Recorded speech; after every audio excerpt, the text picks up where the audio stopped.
Sampah yang menggunung di TPA Antang terbakar sejak pekan lalu.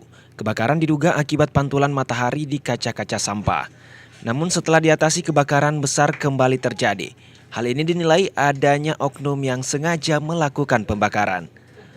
Merespon hal tersebut, Wali Kota Makassar Muhammad Ramdan Pumanto meminta pihak kepolisian untuk menyelidiki kasus tersebut. Lantaran dinilai merugikan masyarakat, yakni menimbulkan asap racun dan bau sampah. Terlebih pihaknya belum menerima laporan langsung terkait kebakaran sampah dari Dinas Lingkungan Hidup. Saya dengar itu dibakar oleh, kan sudah berhenti, dibakar oleh Pak Yabo.